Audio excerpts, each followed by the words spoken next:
नमस्कार। आकाशवाणी जयपुर अजमेर से प्रस्तुत हैं प्रादेशिक समाचार।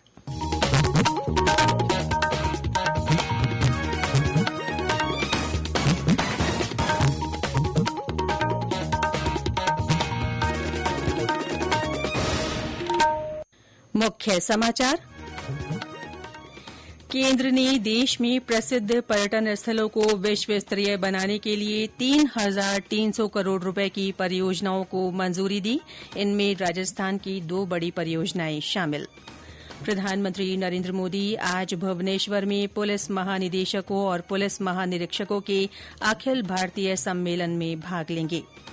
चीतों के पुनर्स्थापन और संरक्षण के उद्देश्य से आज रणथंभौर में राजस्थान सहित 3 राज्यों के वन अधिकारियों की बैठक का आयोजन। 400 किलोमीटर लंबे कॉरिडोर के निर्माण पर चर्चा की संभावना।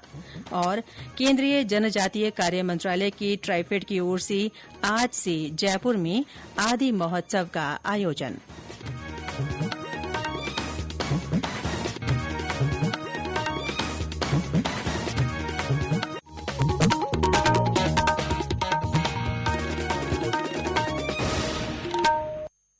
समाचारों के साथ मैं रितिका गुप्ता।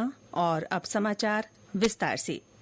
केंद्र सरकार ने देश में प्रसिद्ध पर्यटन स्थलों को वैश्विक मानकों के अनुरूप विकसित करने के लिए लगभग 3,300 करोड़ रुपए की 40 परियोजनाओं को मंजूरी दी है। इनमें राजस्थान के पर्यटन विभाग से संबंधित करीब 145 करोड़ रुपए की 2 बड़ी परियोजनाएं शामिल हैं। इसके तहत आमेर और नाहरगढ़ के विकास के लिए 49 करोड़ 31 लाख रुपए और जलमहल क्षेत्र के विकास के लिए 96 करोड़ 61 लाख रुपए खर्च किए जाएंगे। उप मुख्यमंत्री दिया कुमारी ने इस संदर्भ में केंद्रीय पर्यटन मंत्री गजेंद्र सिंह शेखावत से कल नई दिल्ली में मुलाकात की थी। श्री शेखावत ने इन कार्यों की जल्द स्वीकृति का भरोसा दिलाया था। दिया कुमारी ने मंजूरी के लिए वित्त मंत्रालय का आभार व्यक्त करते हुए कहा है कि प्रधानमंत्री नरेंद्र मोदी के नेतृत्व में देश के साथ ही प्रदेश के भी हर क्षेत्र का विकास हो रहा है। प्रधानमंत्री नरेंद्र मोदी आज ओडिशा के भुवनेश्वर में पुलिस महानिदेशकों और पुलिस महानिरीक्षकों के अखिल भारतीय सम्मेलन में भाग लेंगे। सम्मेलन में गृहमंत्री अमित शाह और राष्ट्रीय सुरक्षा सलाहकार अजीत डोभाल भी शामिल होंगे। सभी राज्यों के पुलिस महानिदेशक और केंद्रीय रिजर्व पुलिस बल, रिसर्च एनालिसिस विंग रॉ, राष्ट्रीय सुरक्षा गार्ड, सतर्कता ब्यूरो और एसपीजी के प्रमुख सम्मेलन में भाग लेंगे। सम्मेलन में राष्ट्रीय सुरक्षा चुनौतियों और पुलिस बलों की उभरती जिम्मेदारियों पर चर्चा की जाएगी। इस दौरान आंतरिक सुरक्षा, साइबर अपराध, माओवादी खतरे, यांत्रिक बुद्धिमत्ता और ड्रोन जैसी उभरती तकनीकों के कारण पेश आ रही चुनौतियों पर भी विचार विमर्श होगा। इसके अलावा आतंकवाद से निपटने पर भी चर्चा की जाएगी। संविधान दिवस के उपलक्ष्य में विधानसभा अध्यक्ष वासुदेव देवनानी का आज आकाशवाणी से विशेष साक्षात्कार प्रसारित होगा। राज्य में आकाशवाणी के सभी केंद्रों से सुबह 10 बजे इसका प्रसारण किया जाएगा। क्षेत्रीय समाचार एकांश की ओर से लिए गए इस साक्षात्कार में श्री देवनानी से संविधान के इतिहास और विशेषताओं के बारे में विस्तार से चर्चा की गई है। उन्होंने इस साक्षात्कार में मूल अधिकारों और कर्तव्यों पर भी अपने विचार व्यक्त किए हैं। बेटी बचाओ बेटी पढ़ाओ योजना के तहत बाड़मेर जिला प्रशासन की ओर से सशक्त नारी सशक्त समाज मरु उड़ान अभियान शुरू किया गया है। हमारे संवाददाता ने बताया कि अभियान में महिला सशक्तिकरण, महिलाओं की मानसिक और शारीरिक स्वास्थ्य, स्वरोजगार, वित्तीय प्रबंधन और करियर मार्गदर्शन से जुड़े कार्यक्रमों को शामिल किया गया है। जिले की सभी पंचायत समितियों में मरु उड़ान अभियान के तहत शिविर आयोजित किए जा चुके हैं। इसी कड़ी में आज जिला मुख्यालय स्थित भगवान महावीर टाउन हॉल में जिला स्तरीय कार्यक्रम आयोजित किया जाएगा। इस दौरान महिलाओं के स्वास्थ्य की जांच के लिए मेगा चिकित्सा शिविर लगाया जाएगा। कार्यक्रम स्थल पर विभिन्न सरकारी विभागों एवं स्वयंसेवी संस्थाओं की ओर से स्टॉल लगाकर विभिन्न क्षेत्रों में किए गए नवाचारों, स्वरोजगार और हस्तशिल्प के अलावा जन कल्याणकारी योजनाओं की जानकारी दी जाएगी। जसवंत सिंह डूडी, आकाशवाणी समाचार, बाड़मेर। ये समाचार आकाशवाणी जयपुर अजमेर से प्रसारित किए जा रहे हैं।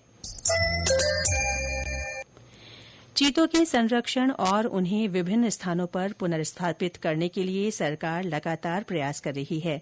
इसी कड़ी में आज रणथंभौर में राजस्थान सहित 3 राज्यों के 27 जिलों के वन अधिकारी विस्तार से चर्चा करेंगे।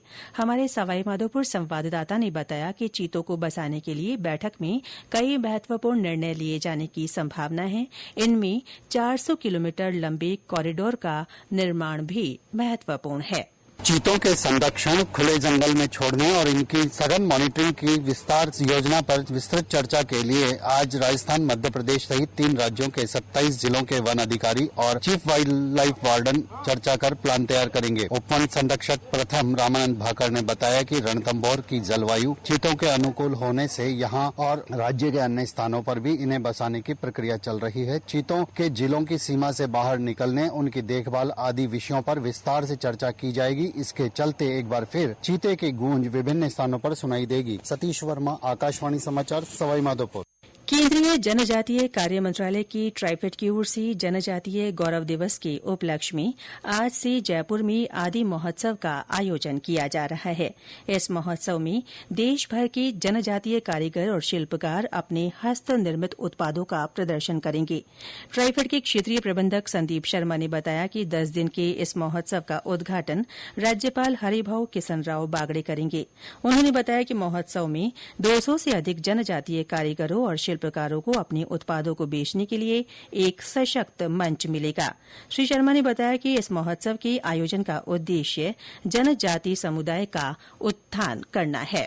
ट्राइफेड जनजातीय कार्य मंत्रालय भारत सरकार द्वारा जनजातीय गौरव वर्ष 2024 के उपलक्ष्य में सिद्धराम जवाहर क्लब केंद्र में आदि महोत्सव का आयोजन किया जा रहा है, जिसका उद्घाटन माननीय राज्यपाल महोदय द्वारा किया जाएगा। प्रतिदिन हमारे इसमें सांस्कृतिक प्रोग्राम भी होंगे। TRI राजस्थान सरकार द्वारा तथा केंद्रीय संचार ब्यूरो भारत सरकार द्वारा और नगर निगम ग्रेटर के तत्वाधान में ये आयोजन किया जा रहा है सांस्कृतिक प्रोग्राम का। इसमें पूरे भारतवर्ष के आदिवासी कारीगर भाग ले रहे हैं, जिसमें लगभग 200 आर्टिजन इसमें हिस्सा ले रहे हैं। आयोजन को आयोजित करने का ये है कि प्रधानमंत्री के द्वारा हमारे जो आदिवासी कारीगरों को मेन मुख्य धारा में लाने का जो मोटो है, उसको साकार करने के लिए ये ऐसे इवेंट आयोजित किए जा रहे हैं पूरे भारतवर्ष में। उसमें राजस्थान में पहली बार ये इवेंट आयोजित हो रहा है। देश भर में आयोजित किए जा रहे बाल विवाह मुक्त भारत अभियान के तहत प्रदेश के विभिन्न जिलों में कई जागरूकता कार्यक्रम हो रहे हैं। इसी कड़ी में भरतपुर में आमजन में जागरूकता लाने के उद्देश्य से कल शाम कैंडल मार्च निकाला गया। मार्च के जरिए लोगों को बाल विवाह से होने वाले दुष्प्रभावों के बारे में बताया गया। इस दौरान बाल कल्याण समिति के अध्यक्ष राजाराम भूतोली ने कहा कि बाल विवाह बच्चों की शारीरिक, मानसिक और सामाजिक विकास में बाधा उत्पन्न करता है। वहीं विभिन्न सामाजिक संगठनों की ओर से कई गांवों में जागरूकता रैली और संगोष्ठियों का आयोजन भी किया गया। जयपुर रेंज के पुलिस महानिरीक्षक अजय पाल लांबा ने कल कोटपुतली में पुलिस अधिकारियों की बैठक लेकर साइबर क्राइम पर अंकुश के लिए ज्यादा सतर्कता के साथ काम करने के निर्देश दिए हैं। उन्होंने कहा कि पुलिस हमेशा पूरी कोशिश करती है कि किसी भी तरह की साइबर अपराध की सूचना आने पर त्वरित कार्रवाई कर अपराध को रोका जाए। श्री लांबा ने अधिकारियों को क्षेत्र में कानून व्यवस्था बनाए रखने और अन्य अपराधों पर भी रोक लगाने के लिए आवश्यक निर्देश दिए। श्री लांबा ने महिला सुरक्षा और लंबित मामलों के निस्तारण में तेजी लाने को कहा। इंदिरा गांधी राष्ट्रीय मुक्त विश्वविद्यालय इग्नू की दिसंबर 2024 सत्रांत परीक्षाएं 2 दिसंबर से शुरू होंगी और अगले साल 9 जनवरी तक चलेंगी। इन परीक्षाओं में स्नातक, स्नातकोत्तर, डिप्लोमा, पीजी डिप्लोमा और प्रमाण पत्र कार्यक्रमों के विद्यार्थी भाग लेंगे। विद्यार्थी इग्नू की वेबसाइट पर जाकर अपना प्रवेश पत्र डाउनलोड कर सकते हैं। इस बार 29 परीक्षा केंद्र बनाए गए हैं, जिनमें से 8 केंद्र जेल में अध्ययनरत कैदियों के लिए है। परीक्षा 2 पारियों में आयोजित की जाएगी। और अंत में मुख्य समाचार एक बार फिर। केंद्र ने देश में प्रसिद्ध पर्यटन स्थलों को विश्व स्तरीय बनाने के लिए 3,300 करोड़ रुपए की परियोजनाओं को मंजूरी दी है। इनमें राजस्थान की 2 बड़ी परियोजनाएं भी शामिल हैं। प्रधानमंत्री नरेंद्र मोदी आज भुवनेश्वर में पुलिस महानिदेशकों और पुलिस महानिरीक्षकों के अखिल भारतीय सम्मेलन में भाग लेंगे। चीतों के पुनर्स्थापन और संरक्षण के उद्देश्य से आज रणथंभौर में राजस्थान सहित 3 राज्यों के वन अधिकारियों की बैठक होगी। इसमें 400 किलोमीटर लंबे कॉरिडोर के निर्माण पर भी चर्चा की संभावना है।